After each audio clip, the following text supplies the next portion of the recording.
नमस्ते दोस्तों। आज मैं आप लोगों से बात करूंगी एक बहुत ही इंटरेस्टिंग चीज़ के बारे में। उसका नाम है पैसा, धन, मनी। ये एक ऐसी चीज़ है जो कि सबको प्यारी है, लेकिन इसके बारे में बहुत सी राय हैं। बहुत लोग बहुत कुछ कहते हैं। तो आज थोड़ा सा उसके बारे में बात करते हैं, और वैसे इसके बारे में बहुत सी बातें की जा सकती हैं, वो फिर कभी कर लेंगे। सबसे पहले मैं आपको एक छोटी सी कथा सुनाती हूँ, जो कि एक भजन में भी आती है, और वो कथा है एक शिव जी के भक्त के बारे में। तो एक शिव जी का भक्त था, वो मंदिर जा रहा था शिव जी की पूजा करने के लिए, और अपने साथ में वो पानी का लोटा लेके जा रहा था, थोड़े फूल बेलपत्र लेके जा रहा था मंदिर। और वो गया और बड़ी श्रद्धा से उसने पूजा की, शिव जी की उपासना की, और उसके बाद उसने घंटा बजाने के लिए हाथ ऊपर किया। तो जैसे ही उसने अपना हाथ ऊपर किया तो उसकी नज़र उस घंटा पे पड़ी, और उसने देखा कि वो घंटा तो सोने का घंटा है। अब उसके मन में पाप आ गया, उसको चोरी करने का मन आ गया। अब वो देखा उसने, इधर उधर कोई था नहीं, तो उसने सोचा कि चलो मैं इस घंटे को उतार लेता हूँ।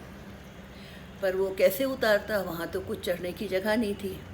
तो वो शिवलिंग के ऊपर खड़ा हो गया, और शिवलिंग के ऊपर खड़ा होकर वो उस घंटे को उतारने की कोशिश करने लगा। तब तक में शिव जी सामने प्रकट हो गए, और शिव जी ने कहा कि तुम तो बहुत ही प्यारे भक्त हो। मेरे बाकी भक्त तो मेरे ऊपर सिर्फ जल और दूध चढ़ाते हैं, पुष्प चढ़ाते हैं, लेकिन तुमने तो अपने आप को ही चढ़ा दिया मेरे ऊपर।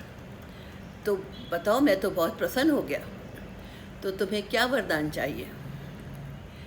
अब उस भक्त तो समझ नहीं पाया एकदम से शिव जी को देख के, पर उसने कहा, मुझे 2 वरदान दीजिए।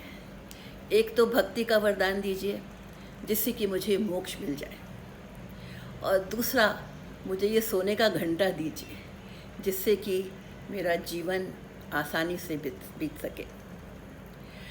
इस कहानी से ये पता चलता है कि हम सबको अपना जीवन बिताने के लिए धन, पैसा चाहिए ही होता है। बहुत से लोग हैं, उपदेश देते हैं, प्रवचन देते हैं, आप भी सुनते होंगे आजकल के धर्मगुरु, पैसा तो हाथों का मैल है, पैसा तुम्हारे साथ जाने वाला नहीं है, पैसा तो तुम लोग भागते रहते हो और सिर्फ ये मोह माया है।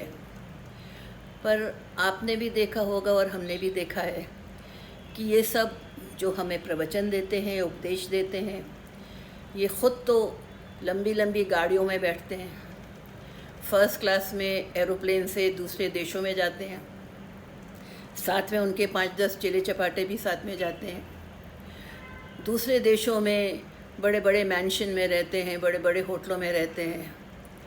और एक बार मेरे बेटे ने मुझे बताया, जो यूएस में रहता है, कि वहाँ पे एक ऐसे ही गुरु का प्रवचन था, और उस हॉल में करीब 1000 लोग बैठ सकते थे, और वहाँ पे $200 1 घंटे के उनके प्रवचन के चार्जेस थे। तो आप ये सोचिए कि हमको सिखाने वाले कि पैसा बेकार है, पैसे के पीछे मत भागो, स्वयं तो पैसे पे ही राज कर रहे हैं।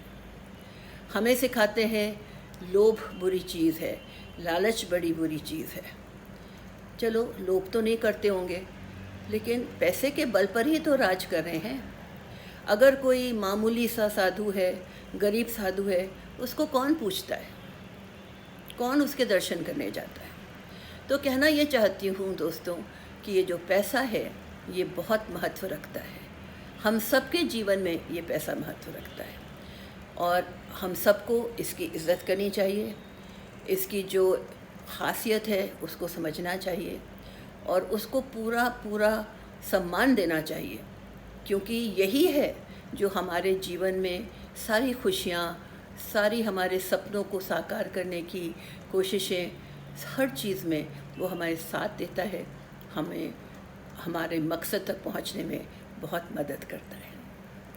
दोस्तों, इसके बारे में और बहुत सी बातें करेंगे, पर बाद में। नमस्ते।